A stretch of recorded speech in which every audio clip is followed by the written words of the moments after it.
ഇന്ന് ദിവസം 174. ഇന്ന് വായിക്കുന്ന വചനഭാഗങ്ങൾ: 2 രാജാക്കന്മാർ അധ്യായം 5, ഹോസിയ അധ്യായം 1 മുതൽ 3 വരെ, സങ്കീർത്തനങ്ങൾ 101. 2 രാജാക്കന്മാരുടെ പുസ്തകത്തിൽ നിന്ന് അധ്യായം 5. നാമാനെ സുഖപ്പെടുത്തുന്നു. സിറിയ രാജാവിൻ്റെ സൈന്യാധിപനായിരുന്നു നാമാൻ. രാജാവിന് അവനോട് പ്രീതിയും ബഹുമാനവുമായിരുന്നു. കാരണം അവൻ മുഖാന്തരം കർത്താവ് സിറിയയ്ക്ക് വിജയം നൽകി. ധീരനും പരാക്രമിയായിരുന്നെങ്കിലും അവൻ കുഷ്ഠരോഗിയായിരുന്നു. ഇസ്രായേലിനെ ആക്രമിച്ചപ്പോൾ സിറിയാക്കാർ ഒരു പെൺകുട്ടിയെ തട്ടിക്കൊണ്ടുപോയിരുന്നു. അവൾ നാമാൻ്റെ ഭാര്യയുടെ പരിചാരികയായി. അവൾ തൻ്റെ യജമാനത്തിയോട് പറഞ്ഞു, എൻ്റെ യജമാനൻ സമരിയായിലെ പ്രവാചകൻ്റെ അടുത്തായിരുന്നെങ്കിൽ അവൻ യജമാനൻ്റെ കുഷ്ഠം മാറ്റുമായിരുന്നു. ഇസ്രായേൽക്കാരി പെൺകുട്ടി പറഞ്ഞ വിവരം നാമാൻ രാജാവിനെ അറിയിച്ചു. സിറിയ രാജാവ് പറഞ്ഞു, ഉടനെ പോവുക, ഞാൻ ഇസ്രായേലിൽ രാജാവിന് ഒരു കത്ത് തരാം. നാമാൻ 10 താലന്ത് വെള്ളിയും 6000 ഷെക്കൽ സ്വർണവും 10 വിശിഷ്ട വസ്ത്രങ്ങളും എടുത്ത് യാത്രയായി. അവൻ കത്ത് ഇസ്രായേൽ രാജാവിനെ ഏൽപ്പിച്ചു. അതിൽ ഇങ്ങനെ എഴുതിയിരുന്നു: എൻ്റെ ദാസൻ നാമാനെ കുഷ്ഠരോഗത്തിൽ നിന്ന് സുഖപ്പെടുത്തണമെന്ന് അപേക്ഷിക്കാനാണ് ഈ കത്ത്. ഇസ്രായേൽ രാജാവ് കത്ത് വായിച്ചിട്ട് വസ്ത്രം കീറിക്കൊണ്ട് പറഞ്ഞു, കുഷ്ഠരോഗിയെ സുഖപ്പെടുത്താൻ എന്നോട് ആവശ്യപ്പെടുന്നു. ജീവൻ എടുക്കാനും കൊടുക്കാനും ഞാൻ ദൈവമാണോ? കണ്ടോ, എന്നെ മല്ലിടാൻ അവൻ പഴുതു നോക്കുന്നു. ഇസ്രായേൽ രാജാവ് വസ്ത്രം കീറിയെന്ന് കേട്ട് ദൈവപുരുഷനായ എലീഷ രാജാവിനെ അറിയിച്ചു. നീ എന്തിനാണ് വസ്ത്രം കീറിയത്? അവൻ എൻ്റെ അടുത്ത് വരട്ടെ, ഇസ്രായേലിൽ ഒരു പ്രവാചകനുണ്ടെന്നറിയട്ടെ. നാമാൻ രഥങ്ങളും കുതിരകളുമായി എലീഷയുടെ വീട്ടുപടിക്കലെത്തി. എലീഷ ദൂതനെ അയച്ച് അവനോട് പറഞ്ഞു, നീ ജോർദാനിൽ പോയി 7 പ്രാവശ്യം കുളിക്കുക. നീ ശുദ്ധനായി ശരീരം പൂർവസ്ഥിതിയെ പ്രാപിക്കും. എന്നാൽ നാമാൻ കുപിതനായി മടങ്ങിപ്പോയി. അവൻ പറഞ്ഞു, എലീഷ എൻ്റെ അടുത്ത് ഇറങ്ങി വന്ന് തൻ്റെ ദൈവമായ കർത്താവിൻ്റെ നാമം വിളിച്ചപേക്ഷിക്കുമെന്നും കരം വീശി കുഷ്ഠരോഗം സുഖപ്പെടുത്തുമെന്നും ഞാൻ വിചാരിച്ചു. ദമാസ്കസിലെ അബാനയും ഫർഫാറും ഇസ്രായേലിലെ നദികളേക്കാൾ ശ്രേഷ്ഠമല്ലേ? അവയിൽ കുളിച്ച് എനിക്ക് ശുദ്ധി പ്രാപിച്ചുകൂടെ? അങ്ങനെ അവൻ ക്രുദ്ധനായി അവിടെ നിന്ന് തിരിച്ചുപോയി. എന്നാൽ ഭൃത്യന്മാർ അടുത്തു ചെന്ന് പറഞ്ഞു, പിതാവേ, പ്രവാചകൻ ഭാരിച്ചൊരു കാര്യമാണ് കൽപ്പിച്ചിരുന്നതെങ്കിൽ അങ്ങ് ചെയ്യുമായിരുന്നില്ലേ? അപ്പോൾ കുളിച്ച് ശുദ്ധനാവുക എന്ന് പറയുമ്പോൾ എത്രയോ കൂടുതൽ താല്പര്യത്തോടെ അങ്ങത് ചെയ്യേണ്ടതാണ്. അങ്ങനെ ദൈവപുരുഷൻ്റെ വാക്കനുസരിച്ച് അവൻ ജോർദാനിൽ ഇറങ്ങി 7 പ്രാവശ്യം മുങ്ങി. അവൻ സുഖം പ്രാപിച്ചു, ശരീരം ശിശുവിൻ്റേതുപോലെയായി. അവൻ ഭൃത്യന്മാരോടൊത്ത് ദൈവപുരുഷൻ്റെ അടുത്ത് തിരിച്ചു ചെന്ന് പറഞ്ഞു, ഭൂമിയിൽ ഇസ്രായേലിൻ്റേതല്ലാതെ മറ്റൊരു ദൈവമില്ലെന്ന് ഞാനിപ്പോൾ അറിയുന്നു. അങ്ങയുടെ ദാസനിൽ നിന്ന് ഒരു സമ്മാനം സ്വീകരിച്ചാലും. എലീഷ പറഞ്ഞു, ഞാൻ സേവിക്കുന്ന കർത്താവാണേ, ഞാൻ സ്വീകരിക്കുകയില്ല. നാമാൻ നിർബന്ധിച്ചെങ്കിലും അവൻ വഴങ്ങിയില്ല. അപ്പോൾ നാമാൻ പറഞ്ഞു, സ്വീകരിക്കുകയില്ലെങ്കിൽ 2 കഴുതച്ചുമട് മണ്ണ് തരണമെന്ന് ഞാൻ യാചിക്കുന്നു. ഇനിമേൽ കർത്താവിനല്ലാതെ മറ്റൊരു ദൈവത്തിനും അങ്ങയുടെ ദാസൻ ദഹനബലിയോ കാഴ്ചയോ അർപ്പിക്കുകയില്ല. കർത്താവ് ഒരു കാര്യത്തിൽ ഈ ദാസനോട് ക്ഷമിക്കട്ടെ.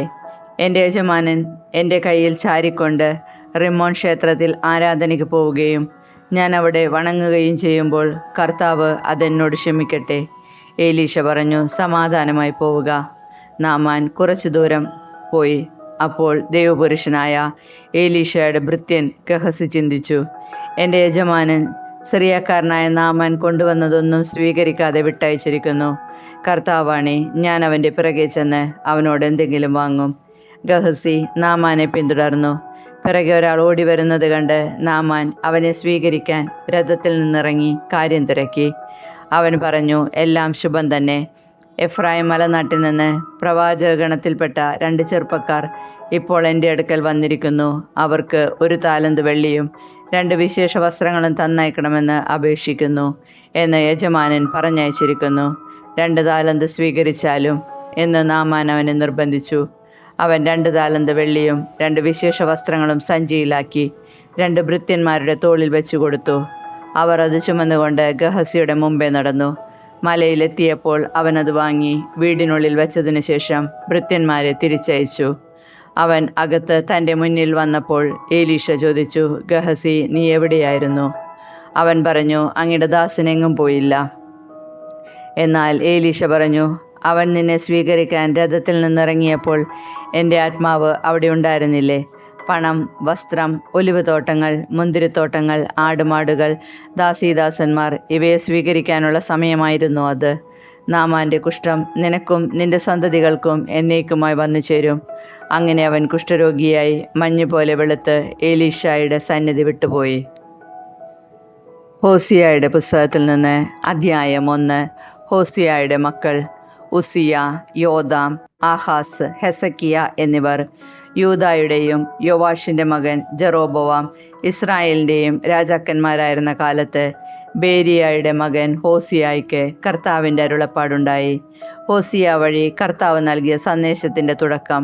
അവിടുന്ന് അരുളി ചെയ്തു, നീ പോയി ഒരു വേശ്യയെ വിവാഹം ചെയ്ത് അവളിൽ നിന്ന് മക്കളെ നേടുക. കാരണം ദേശം കർത്താവിനെ പരിത്യജിച്ച് വേശ്യാവൃത്തിയിൽ മുഴുകിയിരിക്കുന്നു. അവൻ പോയി ദിബ്ലായിമിൻ്റെ പുത്രിയായ ഗോമറിനെ പരിഗ്രഹിച്ചു. അവൾ ഗർഭം ധരിച്ച് ഒരു പുത്രനെ പ്രസവിച്ചു. കർത്താവ് ഹോസിയായോട് പറഞ്ഞു, അവന് ജസ്രേൽ എന്ന് പേരിടുക. കാരണം ജസ്രേലിന് രക്തച്ചൊരിച്ചിലിന് യേഹൂവിൻ്റെ കുടുംബത്തെ താമസമന്യേ ഞാൻ ശിക്ഷിക്കും. ഇസ്രായേൽ ഭവനത്തിൻ്റെ രാജ്യത്വം ഞാൻ അവസാനിപ്പിക്കും. അന്ന് ജസ്രേൽ താഴ്വരയിൽ വെച്ച് ഇസ്രായേലിൻ്റെ വില്ല് ഞാൻ ഒടിക്കും. അവൾ വീണ്ടും ഗർഭം ധരിച്ച് ഒരു പുത്രിയെ പ്രസവിച്ചു. കർത്താവ് ഹോസിയായോട് അരുളി ചെയ്തു, നീ അവൾക്ക് കരുണ ലഭിക്കാത്തവൾ എന്ന് പേരിടുക. കാരണം ഞാൻ ഇസ്രായേൽ ഭവനത്തോട് ഇനി കരുണ കാണിക്കുകയോ അവരുടെ തെറ്റുകൾ ക്ഷമിക്കുകയോ ഇല്ല.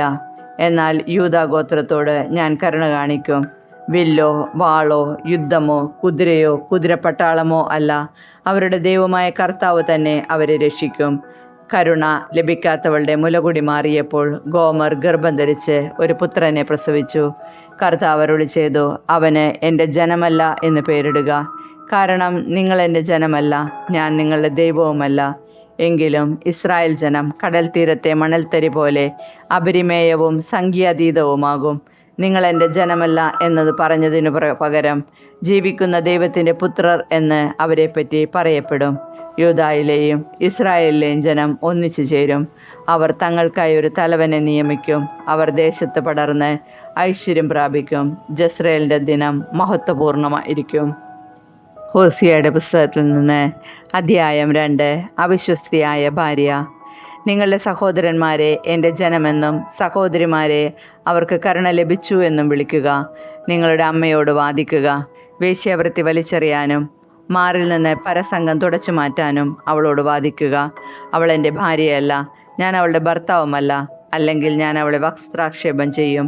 പിറന്ന നാളിൽ എന്ന പോലെ അവളെ ഞാൻ നഗ്നിയാക്കും. ഞാൻ അവളെ വിദന പ്രദേശം പോലെയും വരണ്ട നിലം പോലെയും ആക്കും. ദാഹിച്ചു മരിക്കാൻ ഞാൻ അവൾക്ക് ഇടവരുത്തും. അവളുടെ മക്കളോടും എനിക്ക് ദയയുണ്ടാവുകയില്ല. അവർ ജാരസന്തതികളാണ്. അവരുടെ അമ്മ പരസംഗം ചെയ്തു. അവരെ ഗർഭം ധരിച്ചവൾ ലജ്ജാകരമായി പ്രവർത്തിച്ചു. എനിക്ക് ഭക്ഷണവും വെള്ളവും കമ്പിളിയും ചണവസ്ത്രങ്ങളും എണ്ണയും സുഗന്ധദ്രവ്യങ്ങളും തരുന്ന കാമുകന്മാരുടെ പിന്നാലെ ഞാൻ പോകുമെന്ന് അവൾ പറഞ്ഞു. അതിനാൽ ഞാൻ അവളുടെ പാത മുള്ളുവേലി കെട്ടി അടയ്ക്കും. അവൾക്ക് വഴി കണ്ടെത്താനാവാത്ത വിധം അവൾക്കെതിരെ മതിൽ കെട്ടി ഉയർത്തും. അവൾ കാമുകന്മാരെ പിന്തുടരും, എന്നാൽ ഒപ്പമെത്തുകയില്ല. അവരെ അന്വേഷിക്കും, കണ്ടെത്തുകയില്ല. അപ്പോൾ അവൾ പറയും, ഞാൻ എൻ്റെ ആദ്യ ഭർത്താവിൻ്റെ അടുത്തേക്ക് മടങ്ങും. ഇന്നത്തേക്കാൾ ഭേദമായിരുന്നു അന്ന്. അവൾക്ക് ധാന്യവും വീഞ്ഞും എണ്ണയും കൊടുത്തതും അവർ ബാലിനർപ്പിച്ച പൊന്നും വെള്ളിയും കൊണ്ട് അവളെ സമ്പന്നയാക്കിയതും ഞാനാണെന്ന് അവൾ മനസ്സിലാക്കിയില്ല. അതിനാൽ കൊയ്ത്ത് കാലമാകുമ്പോൾ എൻ്റെ ധാന്യവും വിളവെടുപ്പ് വരുമ്പോൾ എൻ്റെ വീഞ്ഞും ഞാൻ തിരിച്ചെടുക്കും. നഗ്നത മറയ്ക്കാൻ അവൾക്ക് കൊടുത്തിരുന്ന കമ്പിളിയും ചണവസ്ത്രങ്ങളും ഞാൻ തിരിച്ചു വാങ്ങും. അവളുടെ കാമുകന്മാരുടെ കൺമുൻപിൽ വച്ച് ഞാൻ അവളുടെ നഗ്നത അനാവൃതമാക്കും. എൻ്റെ പിടിയിൽ നിന്ന് ആരും അവളെ രക്ഷിക്കുകയില്ല. അവളുടെ ഹർഷാരവങ്ങൾ, ഉത്സവങ്ങൾ, അമാവാസികൾ, സാബത്തുകൾ, നിർദ്ദിഷ്ടോത്സവങ്ങൾ എന്നിവയ്ക്ക് ഞാൻ അറുതി വരുത്തും. കാമുകൻ തന്നെ പ്രതിഫലമാണ് എന്ന് അവൾ പറഞ്ഞിരുന്ന മുന്തിരിച്ചെടികളും അത്തിവൃക്ഷങ്ങളും ഞാൻ നശിപ്പിക്കും. അവയെ ഞാൻ വനമാക്കി മാറ്റും. വന്യമൃഗങ്ങൾ അവ തിന്നൊടുക്കും. സുഗന്ധദ്രവ്യങ്ങൾ അർപ്പിച്ച് ബാൽദേവന്മാരുടെ ഉത്സവങ്ങൾ ആഘോഷിച്ചതിനും എന്നെ മറന്ന് കർണാഭരണങ്ങളും ഖണ്ഡാഭരണങ്ങളും അണിഞ്ഞ് കാമുകന്മാരുടെ പിറകെ പോയതിനും ഞാൻ അവളെ ശിക്ഷിക്കും. കർത്താവ് അരുളി ചെയ്യുന്നു, ഞാൻ അവളെ വശീകരിച്ച് വിജനപ്രദേശത്തേക്ക് കൊണ്ടുവരും. ഞാൻ അവളെ ഹൃദ്യമായി സംസാരിക്കും. അവിടെ വച്ച് ഞാൻ അവൾക്ക് അവളുടെ മുന്തിരിത്തോട്ടങ്ങൾ നൽകും. ആഗൂർ താഴ്വര ഞാൻ പ്രത്യാശയുടെ കവാടമാക്കും. അവളുടെ യുവത്വത്തിനെന്ന പോലെ ഈജിപ്തിൽ നിന്ന് അവൾ പുറത്തു വന്നപ്പോഴെന്ന പോലെ അവിടെ വച്ച് അവൾ എൻ്റെ വിളി കേൾക്കും.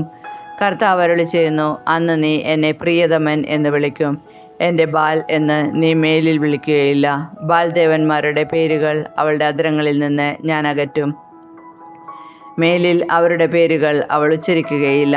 ആ നാളുകളിൽ നിനക്ക് വേണ്ടി വന്യമൃഗങ്ങളോടും ആകാശപ്പറവകളോടും ഇഴജന്തുക്കളോടും ഞാൻ ഒരു ഉടമ്പടി ചെയ്യും. വില്ലും വാളും യുദ്ധവും ദേശത്തു നിന്ന് ഞാൻ തുടച്ചു മാറ്റും. സുരക്ഷിതമായി ശയിക്കാൻ ഞാൻ നിനക്കിടവരുത്തും. എന്നേക്കുമായി നിന്നെ ഞാൻ പരിഗ്രഹിക്കും. നീതിയിലും സത്യത്തിലും സ്നേഹത്തിലും കാരുണ്യത്തിലും നിന്നെ ഞാൻ സ്വീകരിക്കും. വിശ്വസ്തതയിൽ നിന്നെ ഞാൻ സ്വന്തമാക്കും. കർത്താവിനെ നീ അറിയും. കർത്താവ് അരുളി ചെയ്യുന്നു, അന്ന് ഞാൻ ആകാശത്തിന് ഉത്തരമരുളും, ആകാശം ഭൂമിക്കും. ഭൂമി ധാന്യവും വീഞ്ഞും എണ്ണയും കൊണ്ട് ഉത്തരം നൽകും. അവ ജസ്രയേലിന് ഉത്തരം നൽകും. അവനെ ഞാൻ ദേശത്തുനിന്ന് എനിക്ക് വേണ്ടി വിതയ്ക്കും. കരുണ ലഭിക്കാത്തവളോട് ഞാൻ കരുണ കാണിക്കും. എൻ്റെ ജനമല്ലാത്തവനോട് നീ എൻ്റെ ജനമാണ് എന്ന് ഞാൻ പറയും. അവിടുന്ന് എൻ്റെ ദൈവമാണെന്ന് അവർ പറയും. ഹോസിയയുടെ പുസ്തകത്തിൽ നിന്ന് അധ്യായം 3. അവിശ്വസ്തയെ തിരിച്ചെടുക്കുന്നു. കർത്താവ് എന്നോട് അരുളി ചെയ്യുന്നു, നീ പോയി ജാരവീഴ്ചയുള്ളവളും വ്യഭിചാരിണിയുമായ ഒരുവളെ സ്നേഹിക്കുക. മുന്തിരിയടകൾ ഇഷ്ടപ്പെടുകയും അന്യദേവന്മാരുടെ പിറകെ പോവുകയും ചെയ്തിട്ടും ഇസ്രായേൽ ജനത്തെ കർത്താവ് സ്നേഹിക്കുന്നത് പോലെ തന്നെ 15 ശെക്കൽ വെള്ളിയും 1.5 ഹോമർ ബാർലിയും കൊടുത്ത് ഞാൻ അവളെ സ്വന്തമാക്കി. ഞാൻ അവളോട് പറഞ്ഞു, ദീർഘനാൾ നീ എൻ്റേതായിരിക്കണം. നീ വ്യഭിചരിക്കരുത്, അന്യപുരുഷൻ്റേതാവരുത്. ഞാൻ നിനക്കും അങ്ങനെയായിരിക്കും. രാജാക്കന്മാരോ പ്രഭുക്കന്മാരോ ആരാധന സ്തംഭമോ എഫോദോ കുലദൈവങ്ങളോ ഇല്ലാതെ ഇസ്രായേൽ മക്കൾ ഏറെ കാലം കഴിയും. പിന്നീട് അവർ തിരിച്ചു വന്ന് തങ്ങളുടെ ദൈവമായ കർത്താവിനെയും രാജാവായ ദാവീദിനെയും അന്വേഷിക്കും. ആ നാളുകളിൽ ഭയഭക്തികളോടെ അവർ കർത്താവിൻ്റെ അടുക്കൽ തിരിച്ചു വരും. അവിടുത്തെ കൃപയ്ക്ക് അവർ പാത്രമാകും. സങ്കീർത്തനങ്ങൾ 101. രാജാവിൻ്റെ പ്രതിജ്ഞ. ഞാൻ കരുണയെയും നീതിയെയും കുറിച്ച് പാടും. കർത്താവെ, ഞാൻ അങ്ങേക്ക് കീർത്തനം ആലപിക്കും. നിഷ്കളങ്ക മാർഗത്തിൽ ചരിക്കാൻ ഞാൻ ശ്രദ്ധ വയ്ക്കും. എപ്പോഴാണ് അങ്ങേൻ്റെ അടുക്കൽ വരിക? ഞാൻ എൻ്റെ ഭവനത്തിൽ പരമാർത്ഥ ഹൃദയത്തോടെ വ്യാപരിക്കും. നീചമായ ഒന്നിലും ഞാൻ കണ്ണുവയ്ക്കുകയില്ല. വഴിപിഴച്ചവരുടെ പ്രവൃത്തി ഞാൻ വെറുക്കുന്നു. അതിൻ്റെ പിടിയിൽ ഞാൻ അകപ്പെടുകയില്ല. ഹൃദയവക്രത എന്നെ തീണ്ടുകയില്ല. ഒരു തിന്മയും ഞാൻ അറിയുകയില്ല. അയൽക്കാരനെതിരെ ഏഷ്ണി പറയുന്നവനെ ഞാൻ നശിപ്പിക്കും. അഹങ്കാരിയെയും ഗർവിഷ്ഠനെയും ഞാൻ പൊറുപ്പിക്കുകയില്ല.